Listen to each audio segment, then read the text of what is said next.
Bienvenidas a un nuevo capítulo de Diálogos en Cuarentena, un ciclo de entrevistas que se propone conocer los desafíos y oportunidades que diferentes actores relevantes del mundo educativo encuentran en su tarea cotidiana por garantizar la continuidad pedagógica en tiempos de pandemia. Hoy, Adrián Canelotto, rector de la Universidad Pedagógica, dialoga con Inés Dussel, investigadora del DIES INVESTAF y colaboradora de la UNIPE. Inés, ¿cómo te va? ¿Cómo andás? ¿Cómo estás? ¿Qué decís? Muy bien, muy bien. Te quería hacer dos preguntas. La primera tiene que ver con, se habla mucho de transformar la escuela secundaria, de encontrarle nuevos formatos, de que puedan los chicos efectivamente vincularse de otra manera con los conocimientos de allí. ¿Te parece que la pandemia va a dar lugar a que pensemos o que haya espacio para empezar a trabajar una escuela secundaria multimodal? Por decirlo de Bueno, algún yo, modo, sí. en el sentido de más de de poder ser abordada de más de un lugar, ¿no? Sí, yo creo que, bueno, estamos todos obligados a pasar a múltiples plataformas, ¿no? A los soportes que podemos. En ese sentido, me parece que es la primera vez que hay un montón de docentes que hasta ahora habían podido mantenerse un poco al margen y escuelas, que no eran tantos, pero creo que lo sabían, hoy están obligados a empezar a pensar, bueno, ¿qué hago con lo digital? ¿Qué se hace con esto? ¿No? Y ahí me parece que es muy importante la formación también, porque hay un primer momento que es o el enojo o la fascinación, pero en todo caso hay que trabajar mucho más, bueno, qué se puede hacer, tener una distancia crítica también, bueno, para qué te sirve, para qué no te sirve, qué hacen las plataformas, qué nos permiten hacer. Yo estoy trabajando bastante con algo que se está usando mucho, que es el WhatsApp, ¿no? Y esto de la clase por WhatsApp. Y me parece que es un ejemplo que permite ver mucho, yo diría lo multimodal, en el sentido también de que podemos ver de qué está hecha una clase, cómo se hace, qué necesitas, qué pasa con una apertura, un desarrollo, un cierre, qué pasa con seguir hilos de la conversación y sostener una conversación conjunta y no solamente te distribuyo tareas y me devolves una tarea, ¿no? Bueno, no sé, me parece que ahí hay como, da pie para pensar muchas cosas sobre lo que se hacía, sobre lo que hay que hacer, sobre lo que habría que hacer, ¿no? En el caso de que realmente pudiéramos tener mejor infraestructura tecnológica para usar, no sé, eso, plataformas digitales, computadoras, ¿no? Cosas que permitan más, bueno, por ejemplo, un trabajo con los textos escritos. Entonces yo sí lo veo como un impulso en esa dirección. Que se sostenga o no se sostenga, creo que depende de muchas cosas, pero ojalá que algunas cosas que se aprendieron no se retrocedan, ¿no? Y bueno, se pueda trabajar. Ahí es habitual que uno cuando, también lo ves en la universidad, ¿no? Que quienes intentan o trabajan con la educación a distancia, seriamente son menos entusiastas, digamos, porque saben cuáles son también sus límites y cuáles son sus posibilidades, ¿no? Quizás los que a veces juegan en contra de esto es cierta visión de la educación mediada por tecnologías que suele ser muy pro-tecnológica o muy, o tiene una idea del saber raro, medio muy recortada, te diría, o incluso con una terminología que se parece mucho al idioma de las escuelas de negocios y del marketing, ¿no? Vos ves que hay como un espacio todavía para que la pedagogía gane en torno a seguridades, confianza, consistencia teórica en torno a la educación a distancia. Bueno, me parece mucho que dependerá de lo que hagamos, ¿no? Me parece que hay fuerzas muy poderosas de las empresas, de la pedagogía dominante, te diría, que está en esa posición celebratoria y que cree que, bueno, que las tecnologías resuelven la cuestión de la comunicación, resuelven la cuestión del contacto, resuelven la cuestión de capturar la atención, de que hagan algo, de poner en actividad, pero con una idea muy básica de lo que es el conocimiento. Y creo que ahí, bueno, si ellas ganan, por así decirlo, me parece que va a ganar una visión bastante pobre de la transmisión cultural, del tipo de trabajo que hay que hacer con los conocimientos, del tipo de acompañamiento que hay que hacer, bueno, de enseñanza básicamente, ¿no? Que tiene que ver con ver dónde está cada uno o una, ¿no? Hay que ver qué pudo hacer, qué no se pudo hacer, cómo construir una conversación común, ¿no? Cómo hacer un trabajo también entre pares. Me parece que para eso las tecnologías te llevan más por el lado de las industrias del entretenimiento y menos por el lado de un trabajo más riguroso con los lenguajes, un trabajo que tiene más que ver con, podemos llamarlo el estudio, que tiene que ver con cierta distancia crítica, ¿no? Por ejemplo, no sé, podemos tomar el ejemplo de la didáctica de la lengua, ¿no? Que hay mucha idea de, bueno, tenemos que trabajar con las prácticas vernáculas, con dónde están los chicos, esto traducido a los medios digitales, bueno, que hagan videos, ¿no? Que escriban fanfiction.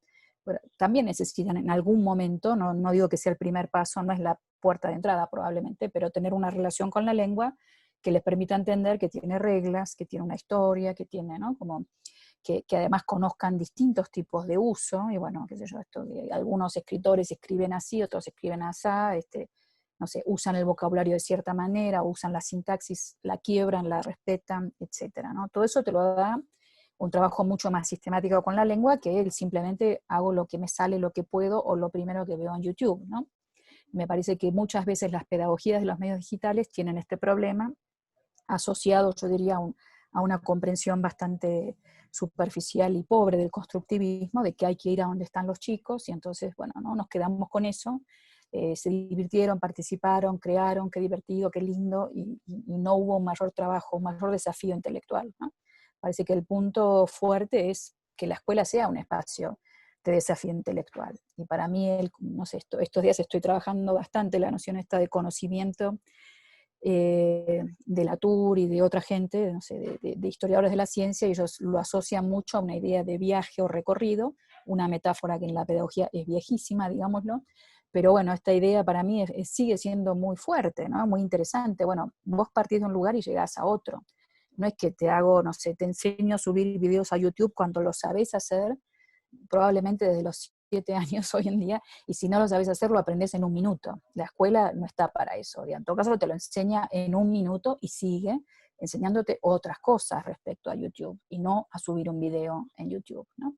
Entonces me parece que ahí hay que, precisar, sofisticar más la pedagogía con los medios digitales para que podamos hacer cosas más interesantes, más complejas, más en la línea de lo que decías en la otra pregunta, bueno, realmente fortalecer la escuela secundaria y no que sea cada vez más pobre, ¿no?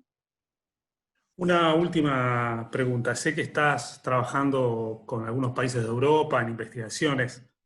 Nosotros en la Argentina lo que vimos en este proceso de la pandemia es que fue como subir escalones, ¿no? Al principio era una cosa más bien básica, con el convencimiento de que esto iba a pasar y todos íbamos a volver a los 15 días a las aulas. Se fue confirmando que no y se fue haciendo un uso más intensivo de las tecnologías, siempre en torno a lo que vos mencionaste al principio, más para el uso de tareas, la distribución de una ejercitación, digamos, que para un uso sofisticado. Pero bueno, queda un piso de uso sobre el cual uno puede construir. ¿Vos ves, tenés experiencias en otros países donde haya un uso más intensivo de las tecnologías, tanto en primaria como en secundaria?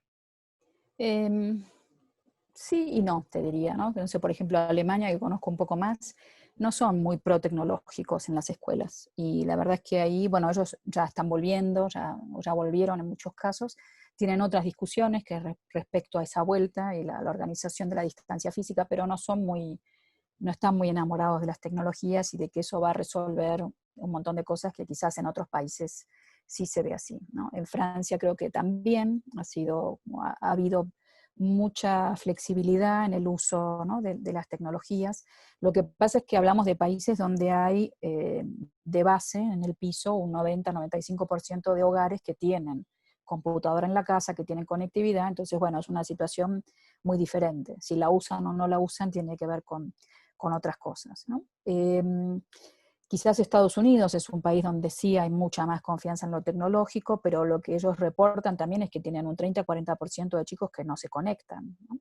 Y que también están descubriendo las desigualdades digitales que pensaban que no tenían por ser un país altamente conectado, y que lo que muchos tienen hoy son celulares, pero que los celulares no permiten hacer un montón de tareas escolares, ¿no? Entonces creo que ahí hay problemas y experiencias distintas, ¿no? Creo que todos estamos lidiando con esto de trabajar en múltiples soportes, con demandas diferentes. A mí me parece que hay algo muy particular de Argentina, muy bienvenido, que es una preocupación muy fuerte por la inclusión, y ahí yo creo que la mayoría de los docentes saben que no está bien que se les pierdan el 30% o 40%, ¿no? Me parece que eso es algo bueno. Por supuesto que entonces, no sé, quizás en En Alemania dicen, bueno, no se conectan, ya se conectarán en 3 meses, ¿no? Y ya veremos. Y nosotros tenemos un sentido de mayor dramatismo, ¿no? Si no se conectan en 3 meses, los perdimos, nunca más vuelven, etcétera, etcétera, ¿no? Bueno, creo que también tiene que ver con la situación de crisis económica, con haber pasado muchas crisis, ¿no? Con un aprendizaje de muchas crisis, de que hay una escolarización, como dice Gabriel Kessler, de baja intensidad y precaria, ¿no? Que hay que siempre estar reinstalando. Entonces yo ahí también creo que es muy importante valorar los esfuerzos que hacen los docentes y las escuelas para sostener a los chicos, sostener el encuentro, ¿no? A mí digo esto del WhatsApp también en un punto, de ratos creo que hay que subrayar la limitación, pero también ahí que se está produciendo un encuentro, ¿no? Y eso creo que es algo bueno, ¿no? Respecto de la escuela argentina respecto a otros casos, donde veo que hay más despreocupación de si esto pasa o no pasa, ¿no? Bueno, Inés, muchas gracias por este rato. Y nada, nos seguimos viendo y hablando. Te mando un abrazo grande. Un abrazo grande para todos. Chau, chau. Gracias.